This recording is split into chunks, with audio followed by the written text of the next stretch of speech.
बिस्मिल्लाहिर्रहमानिर्रहीम, अस्सलाम वालेकुम। आज मैं बात करूंगा रिस्ट ड्रॉप की। अब रिस्ट ड्रॉप को समझने के लिए देखिए, रिस्ट ये है हमारी कलाई और ड्रॉप का मतलब है कि हाथ हमारा गिर जाता है। अगर किसी पेशेंट की कलाई से हाथ उसका नीचे गिर जाए और वो ज़ोर भी लगाए और ऊपर ना जाए तो इसे हम रिस्ट ड्रॉप कहते हैं। अब जो रिस्ट ड्रॉप है इसकी बहुत सी वजूहात हैं।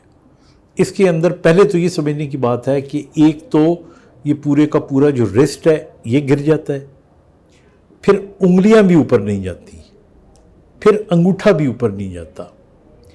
अब रिस्ट ड्रॉप होता है हमेशा, एक हमारी नर्व होती है जिसको रेडियल नर्व कहते हैं। अगर वो रेडियल नर्व डैमेज हो जाए तो ये रिस्ट ड्रॉप होता है। अब अगली इंपॉर्टेंट बात मैं आपको ये बताने लगा हूँ कि ये दो जगह पे डैमेज हो तो इसके असरात डिफरेंट होते हैं। अगर ये कोनी से नीचे नीचे डैमेज होता है तो फिर रिस्ट बच जाती है किसी हद तक, लेकिन उंगलियां हमारी पूरी नहीं खुलती, अंगूठा भी पूरा ऊपर नहीं जाता। ग्रिप ठीक होती है, ग्रिप का मसला नहीं होता, इन्हें खोलने का मसला होता है।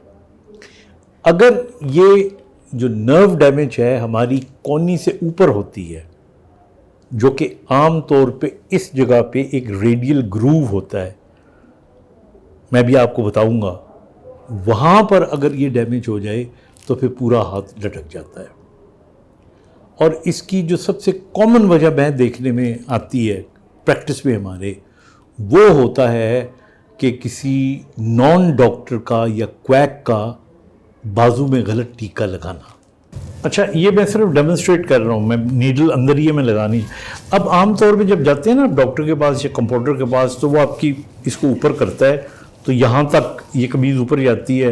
आप कहते हो अच्छा जी इस जगह पे आप लगा देते हैं, विच इज़ रॉन्ग। यहाँ से रेडियल नर्व गुजर रही होती है, यहाँ पे रेडियल ग्रूव है, उसमें अगर ये नर्व लग जाती है, ये इंजेक्शन लग जाता है तो इट कैन डैमेज यू। और ऊंचा करो इसको, और ऊंचा, और ऊंचा, और करो। मैं तो यहाँ तक कहूँगा मेल्स के अंदर तो ख़ास तौर पे आप बेशक अपनी जो कमीज़ भी उतारनी पड़े तो आप उतार लें। अब देखें, ये आपका टिप ऑफ द शोल्डर है, तो इससे आप 1 इंच नीचे आएँ and this is the place कि जहाँ पे आप टीका लगाएं। यहाँ पे अगर आप लगाएंगे तो फिर नर्व का रूट नहीं आएगा बीच में, तो दिस वेरी इंपॉर्टेंट। वरना एक छोटा सा टीका अगर आपने इधर लगा दिया तो उससे हमेशा आपकी जो रिस्ट होती है उसमें प्रॉब्लम आ जाएगा। कितना मामूली सा एक टीका आपने गलत लगा दिया क्योंकि आप ट्रेन नहीं थे, और अगले बंदे की सारी उम्र के लिए आपने बाजू ख़राब कर दी, यानी उसका हाथ ख़राब कर दिया। क्योंकि जो रेडियल नर्व डैमेज होती है डिपेंड करता है कितनी डैमेज हुई है। ज़्यादातर जो मेरा एक्सपीरियंस है वो रिकवरी बहुत कम होती है, पूरी रिकवरी तो कभी भी नहीं होती। तो इसलिए इट इज़ सो इम्पॉर्टेंट। मैं भी आपको प्रोग्राम के एंड में बताऊंगा, और याद रखिएगा कि जब आप टीका लगाएं या लगवाएं तो किस जगह पे लगवाएं। अगर वो अनाड़ी है डॉक्टर जो कंपाउंडर उसका, तो आप खुद बताएं कि नहीं भाई इधर नहीं लगाना तुमने, क्योंकि थोड़ा सा आप उस जगह पे लगा देंगे। तो ये एक सबसे कॉमन वजह है, नंबर 1। नंबर 2 इसकी एक और वजह है, और वो हो सकती है कि अगर यहाँ से नीचे, एल्बो से नीचे, तो बाज़ औक़ात शीशा लग जाता है, कोई अल्लाह ना करे छुरी लग जाती है और वो नर्व जो है डैमेज हो जाती है। और वो अगर डैमेज होगी तो उसके अंदर भी रेडियल नर्व अगर आपकी कट जाती है, ये अक्सर मैंने देखा है शीशे का जो लोग काम करते हैं या कोई लड़ाई झगड़ा होता है, तो ये एक और इसकी वजह है। फिर तीसरी वजह भी इसकी बाज़ औक़ात बन जाती है, और वो होती है कि अगर आपके गर्दन के अंदर कोई अल्लाह ना करे ऐसी कंप्रेशन आ जाए जिसकी मैं तफसील में नहीं जाता ताकि मैं अपने सब्जेक्ट से ना हटूं, वगैरह वगैरह, और भी बहुत सी वजूहात, बट ये कॉमन इसकी वजूहात हैं। एक और इम्पॉर्टेंट चीज़ जो कि बड़ी हैरान कुन है, जिसको लोग हमारे यहाँ इतना नहीं जानते, उसे कहते हैं सैटरडे नाइट पॉलिसी।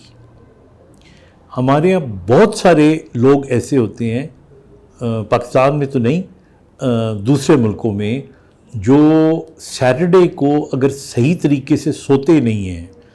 अब वो क्यों नहीं सोते, زیادہ تر جو ڈرنک لوگ ہوتے ہیں، جنہوں نے شراب بہت پی ہوتی ہے، بدمست ہوتے ہیں، وہ کسی خاص پوزیشن میں سو جاتے ہیں، بازو ان کی لٹکی ہوئی ہوتی ہے، وہ 12 گھنٹے تک سوتے رہتے ہیں، اس نرو پہ پریشر پڑتا رہتا ہے، صبح جب اٹھتے ہیں تو ان کو لگتا ہے کہ ان کا ہاتھ ایسے اوپر نہیں جا رہا، پھر ان کو لگتا ہے کہ جی فالج ہو گیا ہے، پھر وہ آتے ہیں ڈاکٹرز کے پاس۔ اب جو سیٹرڈے نرو پالسی ہے، یہ اللہ نہ کرے ایسا نہیں ہے کہ صرف شراب پینے والوں کو ہی ہوتا ہے، یہ کوئی شخص بھی، بعض لوگ بہت زیادہ نیند کی دوائیاں کھا کے بے تکے طریقے سے سوتے رہیں، ان کے اندر بھی یہ پالسی ہو سکتی ہے، بیڈ ٹھیک نہ ہو، چھوٹا سا تختہ ہو جس پہ آپ سوئے ہیں، وغیرہ وغیرہ وغیرہ۔ لیکن اس میں جو خوشائن بات ہے وہ یہ ہے کہ اگر سیٹرڈے نرو کی وجہ سے پالسی ہوتی ہے تو یہ ٹھیک ہو جاتی ہے، اینڈ یہ نارملی کچھ اس میں میڈیسنز دیتے ہیں، کچھ اس میں تھراپیز کرتے ہیں، اور یہ within 2 to 3 weeks، may be it takes longer like 4 to 5 weeks، لیکن یہ بہت سارے پیشنٹ ایسے ہیں جو ٹھیک ہو جاتے ہیں۔ تو اس لیے جب بھی آپ کو لگے کہ کسی کا ہاتھ یوں گرا ہوا ہے اور اوپر نہیں آ رہا، تو اس کا مطلب ہے کہ اس کی ریڈیل نرو پالسی ہے۔ اچھا، ایک اور میں آپ کو دلچسپ بات بتاؤں، جب بھی یہ کام نہیں کر رہا ہوتا ہاتھ، تو ہمارے بہت سارے لوگ اس کو پریکٹس کے طور پہ کہتے ہیں تم بال پکڑو، بال کو دباؤ، یہ کرو، یہ بڑی اچھی ورزش ہے۔ یہ غلط ورزش ہے، کیونکہ جو کمزوری آپ کے اندر آئی ہے وہ انگلیوں کو اوپر لے جانے والی کمزوری ہے، یہ والی کمزوری تو آپ کے اندر آئی نہیں ہے، اس کی تو نرو ہی میڈین ہے، دوسری نرو ہے، بلکہ اس کو اگر آپ زیادہ استعمال کریں گے تو یہ ریشو اور ڈسٹرب ہو جائے گا۔ تو اس لیے اٹ از ویری امپورٹنٹ۔ اب جب یہ ہو جاتی ہے تو کیا کرنا چاہیے؟ جب یہ ہو جاتی ہے تو آپ یاد رکھیں کہ پھر ہم اس کو ریسٹ دیتے ہیں، میڈیسنز دیتے ہیں، اور پھر ہم ان کو اپنی طرف سے کوشش کرتے ہیں کہ جو پیشنٹ ہے وہ ایکسرسائزز کرتا رہے۔ اب ریسٹ کیسے دیتے ہیں یہ میں آپ کو بتاتا ہوں۔ اس کا بیسٹ طریقہ جو ہوتا ہے نا، وہ یہ کوکپ سپلنٹ ہے، یا اس کو ہم رسٹ سپلنٹ کہتے ہیں۔ یہ آپ کو عام ہر اچھے میڈیکل اسٹور سے مل جائے گا۔ آپ نے یہ لیا، اور یہ لینے کے بعد آپ نے اس کے اندر اپنا یہ ہاتھ ڈالا، یہ رائٹ والا ہے، یہ آپ نے ہاتھ ڈالا، اس کے بعد آپ نے اس کو بند کر دیا، یہ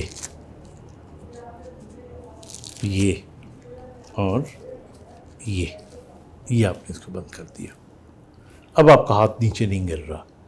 اس کا فائدہ یہ ہوتا ہے، حالانکہ میں آئی ول ناٹ ریکمینڈ کہ آل دا ٹائم استعمال نہیں کرنا، اس کا فائدہ یہ ہوتا ہے کہ جو آپ کی نرو ہوتی ہے وہ ریسٹ کے اوپر کانٹریکچر نہیں کر رہی ہوتی، تو اس کو آپ روک کے رکھیں، پھر اس کے بعد 2-3 گھنٹے کے بعد اس کو کھولیں، کھولنے کے بعد اس کی ایکسرسائز کریں، ہلائیں جتنا بھی ہل سکتا ہے، اگر نہیں بھی ہلتا آپ نے کوشش کرنی ہے اس کو ہلانے کی۔ تو یہ امپورٹنٹ چیز ہے۔ اب میں آپ کو دکھانے لگا ہوں کہ جب ٹیکا لگائیں بازو کا تو یاد رکھیے گا کس جگہ پہ لگانا ہے آپ نے۔